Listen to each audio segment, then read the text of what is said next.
사라가 누린 횟수, 하에사라, 하에가 생명들 뭐 이런 뜻이거든요. 그러니까 사라가 누린 총 생명이다 뭐 이런 뜻입니다. 다음 표 보겠습니다. 하에사라. 하에는 생명들, 일생, 삶 이런 뜻이고 사라는 뭐 이름이죠. 사라. 그래서 하에사라면 사라의 삶, 사라의 일생, 사라의 생명들. 그것이 127년이었다. 참고로 아브라함은 175세까지 살죠. 그죠? 그것이 바로 하에사라 주간. 이번 주에는 특별히 사라가 죽는 이야기로 마치지만 사라의 일생을 한번 살펴보고 그는 어떻게 살아왔는지 살펴보면서 오전에 제가 강구한 대로 우리는 과연 어떻게 살아왔는가 점검하는 시간이 되면 참 좋겠죠. 첫 번째, 사라는 아브라함의 믿음의 동반자였고 순종의 동반자였다. 믿음으로 갈대 우리를 떠날 때도 같이 떠났고 또 특별한 때 하나님이 아브라함에게 순종하라고 명령했을 때 그 아내가 반대하지 않고 잘 따라왔던 것. 그래서 아브라함의 인생 동반자인데 특별히 믿음으로 같이 했고 순종으로 같이 했다고 하는 것. 여기서 이제 여러분들 각 가정에 서로 배우자 관계에 있는 사람들은 나는 상대방 배우자에게 이렇게 믿음으로 동력하고 있는가, 잘 순종함으로 동력하고 있는지를 점검 받아야 되겠죠. 그죠?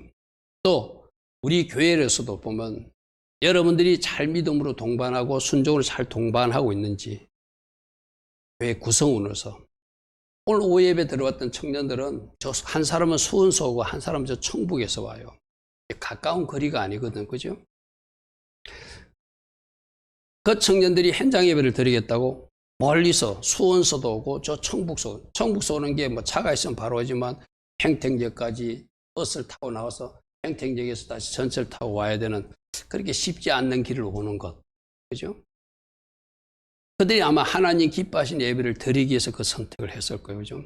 나는 과연 믿음으로 선택하고 있고 나는 모든 일을 순종함으로 선택하고 있고 하나님 기뻐하신 길을 가고 있는지 오늘 이 사라의 모습을 통해서 여러분들을 한번 점검해 보기를 바랍니다.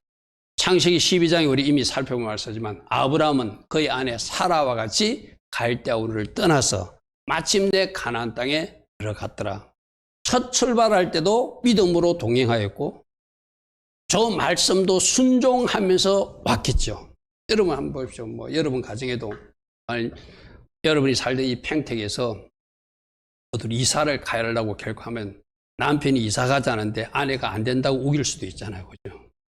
여러분 보십시오. 하나님이 말씀하셨는데 사라가 믿음이 없고 또 순종하는 아내가 아니면은 왜 우리가 이 나이에 이 고향을 버리고 가서 고생하냐고 따질 수도 있잖아요. 충분히 상상할 수 있죠. 근데 성경에는 아브라함을 잘 따라간 사례라고 말씀하고 있어요. 우리가 나주 뒤에 살펴보겠지만 아브라함의 아내 사라는 아브라함을 주로 칭하면서 순종했다. 그런 말씀이죠. 그렇게 한 가정에서도 여러분들이 나란히 걷는 것은 굉장히 중요하거든요. 신앙생활이 교회가 비슷해가지고 같이 기도하고 같이 예배하고 같이 하나님 앞에 헌신하고 같이 한 방향으로 나가는 것은 굉장히 중요하잖아요. 이 사라는 오늘 보니까 그는 믿음으로 동행한 사람이라는 거예요. 순종할 때도 여러분 보십시오. 2번씩이나 자기 아내라고 자기 누이라고 속일 때도 왜 이러냐고 따지지 않았어. 그죠? 그 바보 같은 아브라함이 하자고 그러니까 그대로 해요. 그걸 어리석다고 표현하기보다 순종하는 모습으로 우리는 봐야 돼. 할렐루야면. 내가 여러분들을 그런 말 했잖아요. 여러분 남편들이 신앙생활이 좀 옅어. 여자분이 신앙생활 더 잘해.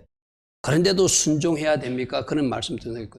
그때도 내가 순종하려고 하면 누가 간섭해서 막아주신다고요? 하나님이 그 남편을 복되게 해주신다. 아멘. 내가 떠들곤칠하니까 잘 안 되잖아요. 나는 순종하는 이치에 내려가면 하나님이 그렇게 해주신다는 것이 하나님이 일하시는 방법이거든요. 그래서 아브라함이 고향을 떠날 때 사라도 믿음으로 고향을 같이 떠난 거예요. 할렐루야 하면. 이삭을 낳을 때도 성경에는 믿음으로 그가 낳았다 이렇게 표현되어 있거든요. 또 믿음으로 이삭을 잘 양육함으로 하나님이 계획한 언약 자손을 이어갈수록 그 역할을 잘한 사람이 사라라는 거예요. 여러분 한번 상상해 보십시오. 이거 뭐 이프라는 이야기는 좀 곤란하지만 만약 사라가 엉뚱한 여자 같으면 참 고생 많았을 거예요. 그죠? 근데 아브라함이 하자는 대로 잘 하니까 이삭, 야곱 그 계보가 이어져서 마침내 예수님이 오시는 혈통, 즉 육신의 조상이, 혈통적 조상이 되는, 그죠? 믿음으로 같이 갈 곳을 알지 못하고 나그네 삶에 동행하였고, 또 지금 이제 죽어서 가나안 땅을 차지하는 것도 우리에게는 뭘 보여주는 것이죠? 장차 천국 들어가는 표현을 믿음으로 죽어서 부활을 기다리는 모습으로 우리에게 보여준 그림이기도 하죠. 그래서 아브라함은 믿음의 동반자였고 순종함의 동반자였다. 히브리서 11장에 이렇게 나와 있습니다. 믿음으로 사라 자신도 나이가 많아 단산하였으나 잉태할 수 있는 힘을 얻었으니, 이 말이 뭐죠? 하나님이 주신다니까 나 낳을 수 있어 생각했다는 거예요. 그게 사라의 믿음이었다. 처음에 좀 비웃었어요. 그죠? 어찌 이 나이에 될 것인가 생각했지만 그가, 히브리 기자는 믿음으로 잉태할 수 있는 힘을 얻었으니 이는 약속하신 하나님을 미쁘신 줄을 알고 하나님이 신실하심을 알고 믿었다는 거예요. 할렐루야 아멘. 우리가 진짜 하나님을 믿어드려야 되거든요. 할렐루야 아멘. 하나님은 일하신다. 하나님의 계획대로 이루신다. 내가 할 일은 잘 순종하는 것이고 믿음으로 반응하는 것이고 기도로 동력하는 것이다. 할렐루야 아멘. 이 사라가 믿음으로 나아갔다. 이렇게 성경은 기록하고 있어요. 그래서 다음 표를 보면 아브라함의 믿음의 동반자였고 순종의 동반자였다. 나그네 삶을 출발할 때도 믿음으로 같이 동반해줬고 아브라함에게 순종으로 두 번씩 실수할 때도 갈대 우레를 떠날 때도 순종함으로 따라갔고, 특별히 모리아산에 이삭 드리기 위해서 아침 일찍 일어났을 때 어떤 사람들은 사라가 일어나기 전에 도망갔다 이렇게 표현하지, 저는 그렇게 표현하고 싶지 않아요. 나 지금 하나님의 명령이 있어서 이삭을 데리고 간다고 말했을 거예요, 분명히. 그런데 확실하게는 몰랐을지 모르지만 그것을 이상한 낌새를 짓지만 말리지 않았다는 것이 기억나서, 이것조차도 아브라함도 어떻게 가서 내가 저 이삭을 죽여도 다시 살려서 내려버리실 하나님을 믿었다고 그랬잖아요. 또 우리 믿음의 조상이 된 이 사라도 그의 버금가는 믿음으로 같이 통역했다고 봐야 되겠죠. 그래서 아브라함 믿음의 동반자였고 순종함으로의 동반자였다. 그래서 베드로전서 3장 6절에 이런 표현이 있습니다. 사라는 아브라함을 주라 칭하여 순종했다. 베드로가 아브라함이, 사라가 어떻게 사라가 아브라함을 잘 순종함으로 따라갔는지를 우리가 배워야 된다, 이 말을 쉽게 말해서. 그죠? 이 이야기는 내가 여러 번 이야기했죠. 옛날에 우리 어르신들, 어머니가 뭐랬죠? 남편은 우리 주인 양반 이랬죠. 그게 굉장히 성경적인 이야기예요. 주인 양반. 주라 칭하여 순종하같이. 오늘날 여성분들은 이렇게 하라고 그러면 왜 남녀 평등 세상에 막 할 때 지식적으로 뭘 들은 게 있어가지고 이게 잘 안 되는 거예요.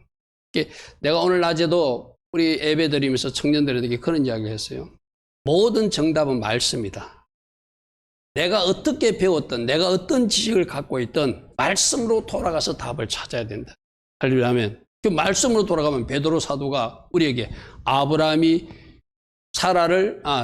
사라가 아브라함을 주라 칭한 것 같이, 할렐루야 하면 너희도 선을 행하고 아무 두려움도 놀라지 않으면 그의 딸이 될 것이다. 할렐루야 하면 우리도 그렇게 살아내야 된다고 하는 것을 보여준 것이죠. 그래서 믿음으로 동력했고 순종함으로 동력했고, 특별히 어떨 때까지 2번씩이나 자기 누이라고 속이며 실수할 때도 아브라함을 따라 순종했다는 거예요. 그러니까 누가 간섭했죠? 하나님이 간섭하셔서 바로왕에서도 건져주고 아비멜렉 왕에서도 건져주시는 그 하나님의 초자연적 역사를 경험하게 되었죠. 그래서 우리가 여기서 배우는 것은 자꾸 우리는 사람이 어떻게 하려고 그러거든요. 그런데 하나님께 맡겨드리면 하나님이 간섭하시고 하나님이 건져주시고 하나님이 문제를 해결해 주시고 하나님이 행하시다. 내가 할 일은 뭐다? 순종하는 것이다. 아멘. 내가 하는 것은 뭐다? 믿음으로 반응하는 것이다. 이것이 오늘 사라가 우리에게 가르쳐주는 첫 번째 교훈이에요. 여러분들도 말씀에 순종하시고 또 믿음으로 반응할 것 반응하게 하시고, 그래서 이 사라처럼 또 우리 한 인생을 살아갈 수 있는 여러분 되길 바랍니다. 자, 두 번째, 결국 이 사라는 하나님 앞에 쓰임받은 사람이다. 난 여러분들이 쓰임받을 때 크게 복되게 쓰임받기를 축복합니다. 아멘. 누구보다도 아름답게 쓰임받은 사람이 사라다. 그래서 제가 사라 일정표를 한번 몇 가지 요약해서 굵직굵직한 사건이 있는 표를 한번 만들어 봤어요. 자, 사라의 삶에 65살 때, 아브라함 75세 때 갈대우를 떠났으니까 65살 때 아브라함과 함께 약속의 땅으로 이주하는 것이죠. 그죠? 첫 출발. 이때 믿음으로 출발했고 순종함으로 출발한 사라의 삶이었다. 그리고 80개, 지금 제가 좀 부정적인 것은 뒤에 다루겠습니다. 그 뒤에 순간 실수한 것도 있어요. 그죠? 실수한 것도 있습니다. 75세, 76세 때 실수해가지고 대가 치르는 양의 뒤에 살펴볼 것입니다. 건너뛰어서 89세 때 드디어 그는 이름을 바꿔주는 은혜를 입어요. 오늘 낮에도 여러분들 바나바가 사도들이 바나바란 이름을 주었다고 그랬어. 그죠? 원래도 위로를 잘했던 사람이지만 그가 그렇게 위로하고 세우는 사역을 잘하는 사람으로 이름대로 살아내잖아요. 그죠? 사라도 새 이름, 열국의 의미라는 이름을 얻어요. 그리고 이때 부지중에 나타난 천사 세 분을 대접하는데 그때 예수님이 계시고 이때 겉으로 기다리던 아들 이삭을 갖게 될 것을 89세 때 갖게 돼요. 그죠? 그리고 이때부터 38년을 사라 이름으로 살아내. 쉽게 말해서. 그죠? 사라 이름으로 살아내.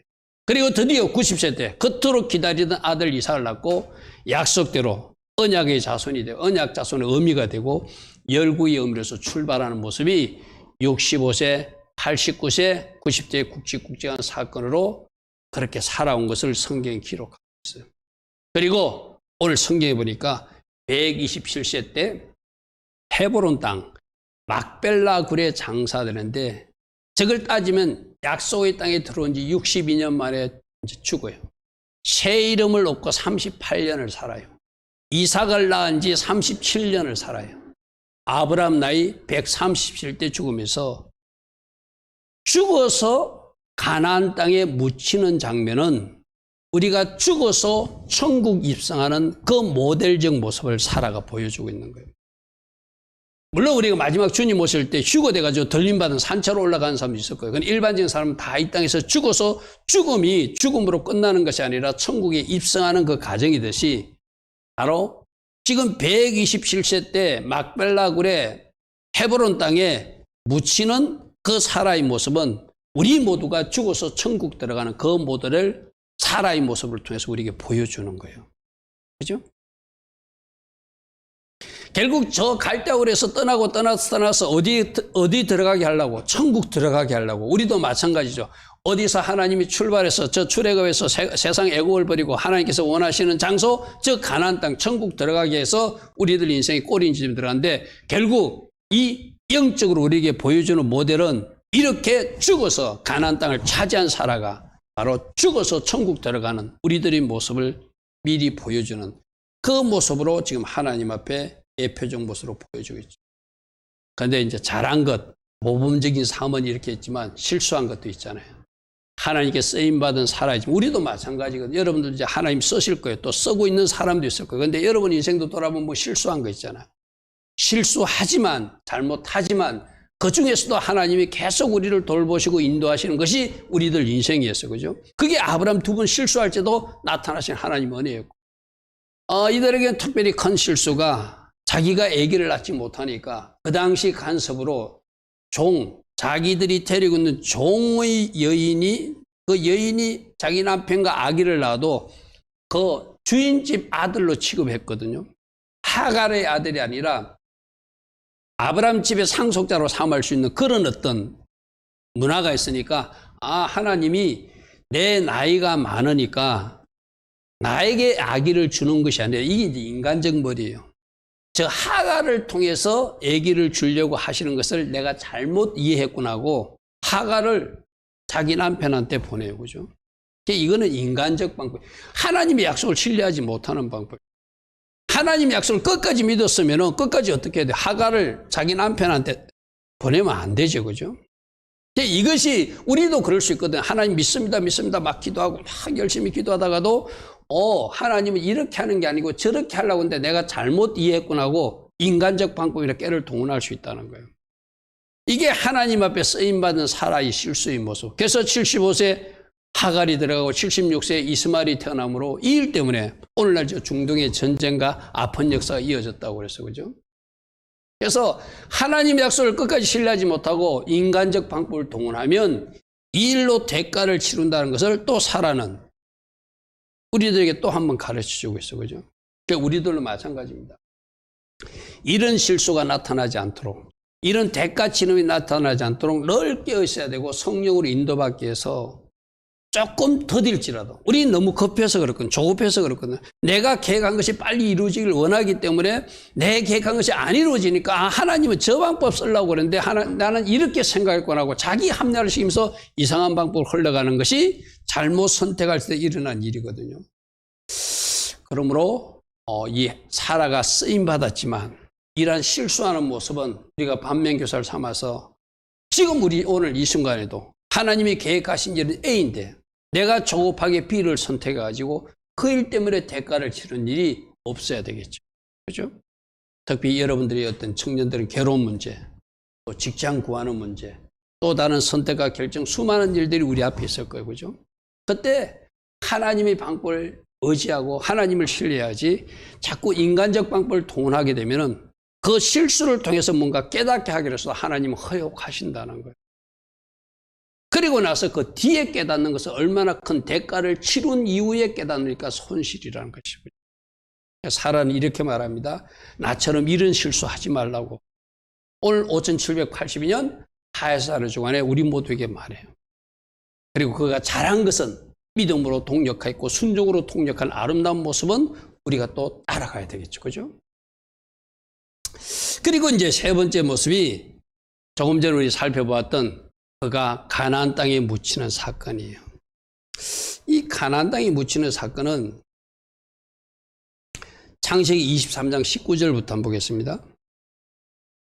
결론을 거위의 아브람이 그 안에 사라를 가나안 땅 마멜의 앞 막벨라 밭굴에 장사하였더라 이렇게 되어 있어요. 그죠? 근데 마물에는 곧 헤브론이라. 우리 창세기 18장 1절에서 마물의 상수리 나무 헤브론에서 만났다 이야기 들었어요. 그죠? 바로 그 지역이 그 지역 쉽게 말해서. 마물에가 뭐라고 뜻이죠? 강하다. 하나님 은혜 가운데 훈련받아서 아브라함이 강한 용사가 됐는데 헤브론이 무슨 뜻이라고 했죠? 친구라는 뜻이 있다고 그랬어요. 그죠? 그러니까 하나님과 벗이 돼서 하나님이 친구가 된 아브라함, 그가 있던 그 도시 마물의 헤브론에 굴을 하나 얻어서 거기에 장사했다 이렇게 돼 있어요. 그 지역이 헤브론이래요. 그런데 내가 앞에 앞에 여러분 말씀이 인용은 안 했는데 앞으로 좀 돌아가서 보겠습니다. 아까 우리 4절에서 어떤 말씀이겠죠? 우리 아내가 죽었으니까 장사하게 땅 좀 주시오. 그렇게 이야기해요. 여러분 이렇게 생각해 보시죠. 아브라함은 우리가 앞에서도 보면 제법 어떤 군대 같은 그 어떤 무리들을 많이 기르고 있었기 때문에 군사적으로 좀 땅을 뺏어도 돼요. 자기 힘을 사용해서. 나쁘게 말하면. 근데 굉장히 여러분 이런 거 있잖아요. 이 땅은 하나님 주신다고 약속했어. 그렇게 자기 합리화를 시키면 어떻게 해야 되죠? 이거 뺏어도 하나님 주신다고 했으니까 하나님이 우리 집사람 매장지 하나 얻은 것은 하나님이 허락하셔야 할 거 자기 합리화를 씌울 수도 있어요. 그런데 아브라함은 절대 강제적 수단을 동원하지 않습니다. 하나님이 아무리 주신다 해도 하나님 방법 아닌 것을 우리가 시도하면 안 된다는 교훈을 주는 거예요. 여기서. 할렐루야. 하나님이 여러분들에게 어떤 약속한 것이 있어.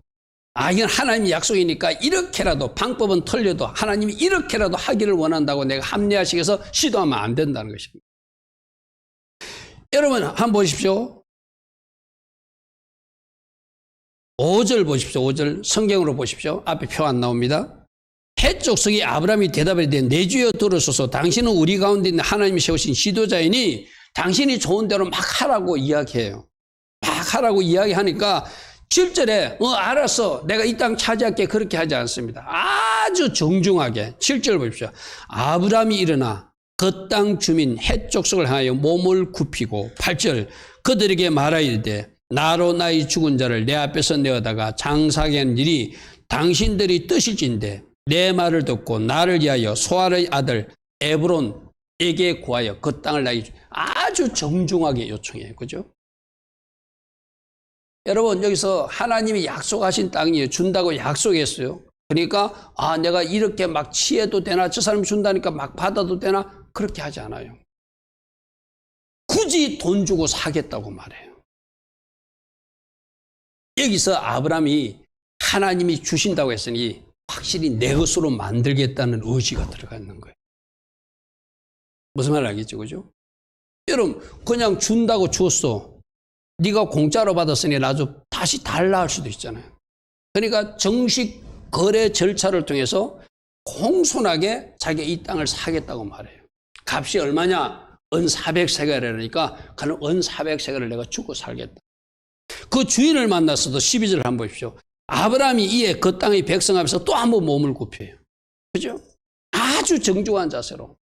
이 하나님의 약속을 성취하는 이 아브라함의 모습 속에서 우리는 꼭 뭔가 배워야 될 것이 있는 거예요. 하나님이 약속하셔서 준다 했어요. 그러나 강제적 순달이나 군사력을 동원하지 않아요. 그가 준다고 공짜로 취하지도 않아요. 합당한 대가를 주고 완전히 내 것으로 만들겠다. 왜? 하나님이 주신다고 약속했지만 내가 취할 것은 취하고 내가 행할 것은 행하여서 나의 것으로 완전히 하겠다는 모습이라는 거죠. 우리도 마찬가지거든요. 하나님이 여러분들에게 약속하시고 준다고 약속하시면서 가만히 있어서 하늘에서 감이 떨어져서 내가 감을 먹는 것이 아니라 어떨 때는 사다리를 놓고 올라가야 될 때도 있고 어떨 때는 치워야 될 것을 치우고 내가 그 감을 따로 가야 될 때도 있는 거예요. 그죠? 내가 할 일은 내가 하고 하나님께서 하도록 내가 하는 모습을 아브라함은 우리에게 보여주는 거예요. 16절 보십시오. 아브라함이 에브론의 말을 따라 에브론이 헷족속이 든 데서 말한 대로 상인들이 통용하는 은 400세겔을 달아 에브론에게 주었더니 17절 마므레 앞 막벨라에 있는 에브론 밭 곧 그 밭과 거기에 속한 굴과 그 밭과 그 주위에 둘린 모든 나무가 18절 성문에 들어온 모든 헷족속이 보는 데서 아브라함 소유로 확정되었더라. 아멘. 공식적인 대가를 치르고 자기 것으로 하는 할렐루야 아멘. 이 아브라함의 모습 속에서 우리가 뭔가 배울 수 있는 교훈이 있어야 돼요. 20절 말씀 봅니다. 20절에 이와 같이 그 밭과 거기에 속한 굴이 헷 족속으로부터 아브라함이 매장할 소유지로 확정돼서 공식적으로 정당한 대가를 치르고 합법적인 방법으로 하나님이 약속하신 땅을 취하는 모습이죠. 할렐루야 아멘. 할렐루야 아멘. 이 아브라함이 지혜롭게 행동하는 모습도 오늘 이 밤에 우리가 꼭 볼 수 있기를 바랍니다. 사진으로 보면 지금 이 아브람과 사라 그 족장들이 누워있는 무덤이 요 헤브론에 있는 무덤이 이렇게 되어 있습니다. 이렇게 그 내부 그림은 이렇게 되어 있습니다. 제가 1번, 2번, 3번, 4번, 5번, 6번 했지. 1번 자리 저기가 사라 자리고 그 맞은편이 아브람 자리죠. 그리고 오른쪽에 리브가 그리고 이삭이 있고 왼쪽에 레아가 있습니다. 라헬이 아닙니다. 그죠? 우리 보통 야곱은 누구를 좋아했죠? 라헬을 좋아했잖아요. 근데 저 매장지에 누가 있다고요? 레아가 있네. 저게 하나님의 법이에요. 하나님의 법. 사람은 라헬을 좋아했어요. 근데 하나님은 레아를 저 자리에 들어가는 정부인으로 인정하는. 저런 그림도 저기서 우리가 보게 되죠. 그래서 이 자리가 지금 이스라엘 땅 헤브론 땅에 있는데 지금 성지 같은 자리예요. 지금 저 자리는 유대인들하고 여러 가지 분쟁이 있어서 서로 들어가는 통로도 다르고 여러 가지 이제 좀 불편함이 있는데 하나님께서 교통정리해가지고 모두가 다 이렇게 아름답게 저 성지순례를 할 수 있도록 하나님이 하시겠죠. 위치로 보면 지도로 보면 저 헤브론 땅이 바로 예루살렘 밑에 제가 헤브론이라고 표시해놨죠. 그죠? 바로 저기인데 저기가 아브람이 묻혀있고 사라가 묻혀있고 믿음의 조상들이 묻혀있는 성지 같은 장소라 나중에 갈렙이 나이 85세가 돼가지고 이 산지를 나에게 주소서 하고 헤브론 땅을 취한 이유가 바로 저기가 믿음의 조상들이 성지가 있는 곳이 그만큼 중요한 장소.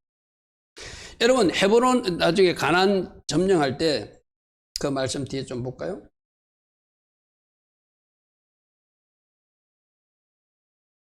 말씀 저 뒤에 여호수아 14장 말씀부터 먼저 보겠습니다. 갈렙이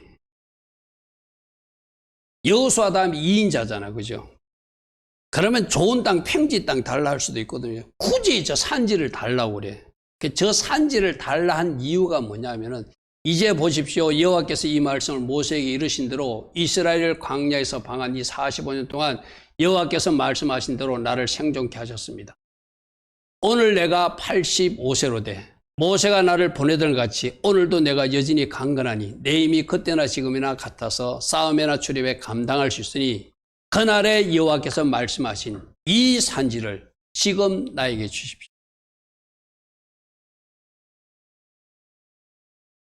굉장히 갈렙은 이 땅이 중요한 의미를 알았기 때문이에요. 그냥 자기가 눈에 보기 좋아서 얻은 땅이 아니라 그 땅에 누가 묻혀있기 때문에 믿음의 조상 아브라함이 묻혀있고 사라가 묻혀있고 이삭이 묻혀있고 야곱이 묻혀있는 그 조상들이 묻혀있는 장소니까 굳이 달라고 그래서 그 땅을 정복한. 이 헤브론 땅이 나중에 누군지 하면 다윗이 왕이 돼가지고 예루살렘으로 가기 전에 거기서 임시 수도 삼아 정하는 땅이 또 헤브론 땅. 그만큼 중요한, 그러니까 그 중요한 땅을 처음에 누가 차지한 거예요? 사라가 차지했다. 아브라함이 돈을 주고 사서라도 들어간 거예요. 그죠?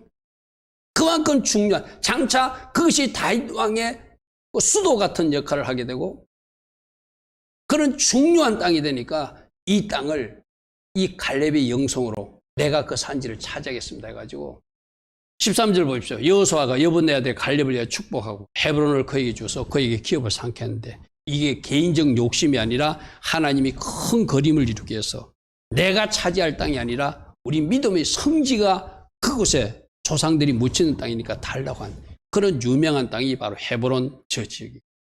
저기가 바로 사라가 묻혀있고 아브라함이 묻히는 것. 제가 제 말씀 먼저 보면서 앞으로 조금 돌아가서 보겠습니다.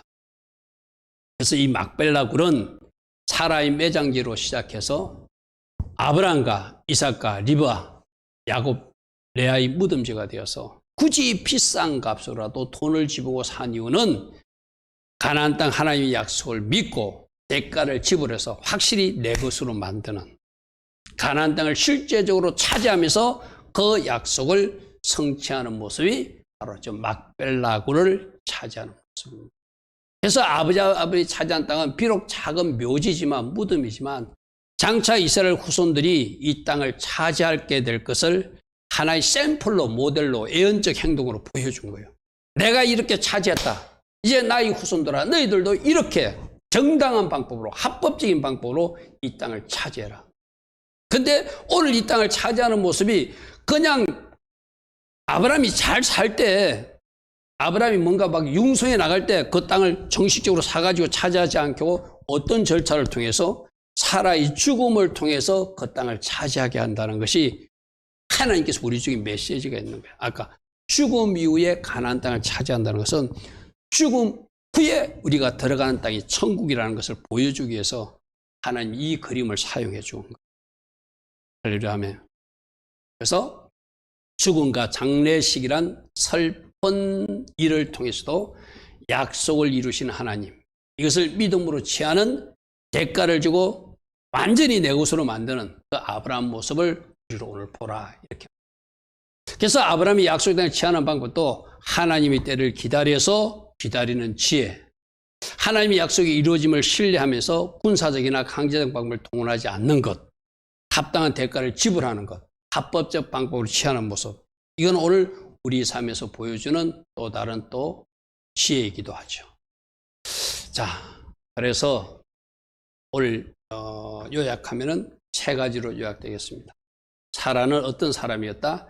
아브라함에게 순종함으로 따라간 순종의 동반자였고 또 하나님의 명령을 같이 믿음으로 화합한 믿음의 동반자였다.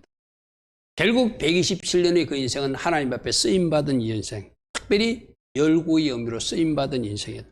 근데 그 중에 쓰임받은 거였지만 실수하는 영역들이 분명히 있었다. 그죠? 그런 것들은 우리들 인생에 등장하지 않도록 우리가 잘 점검하고 잘 하나님 은혜 가운데 쓰임받아야 되겠죠. 그리고 죽어서 가나안 땅에 묻히는 그 모습은 우리가 죽어서 저 천국에 입성하는 모델을 오늘 우리에게 보여준 것이다. 할렐루야 아멘.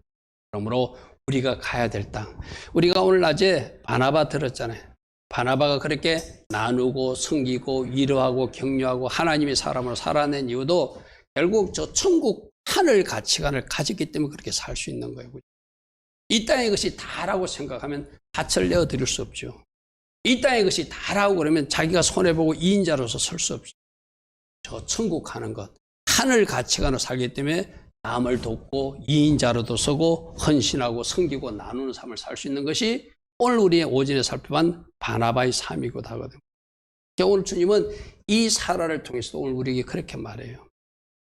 이 땅의 삶은 나그네 삶을 기억하고 하늘 가치관으로 살아야 된다. 그리고 죽어서 가는 저 천국. 그러나 우리는 예수와 때문에 지금 이 땅에서도 그 하나님 나라를 누리며 살다가 저 천국 들어오라고 이 복음 시대에 사는 우리 보고는 그렇게 말씀해 주시죠. 오늘도 말씀 가운데 여러분 각자에게 이렇게 살아라고 말씀하시는구나. 사라 인생에 등장한 그 실수는 내 인생에 무엇으로 등장했는지 다시는 반복하지 않아야 되겠다. 그런 결단과 마음을 주신 것이 있다면 주님 내가 이렇게 살겠습니다. 이렇게 결단하고 믿음으로 달려갈 것이며 순종함으로 달려가는 또 다른 사라의 인생을 제가 살아드릴 것입니다. 우리 같이 그렇게 기도하며 나아갈 수 있는 주의 자녀들 다 되기를 축복합니다. 아멘.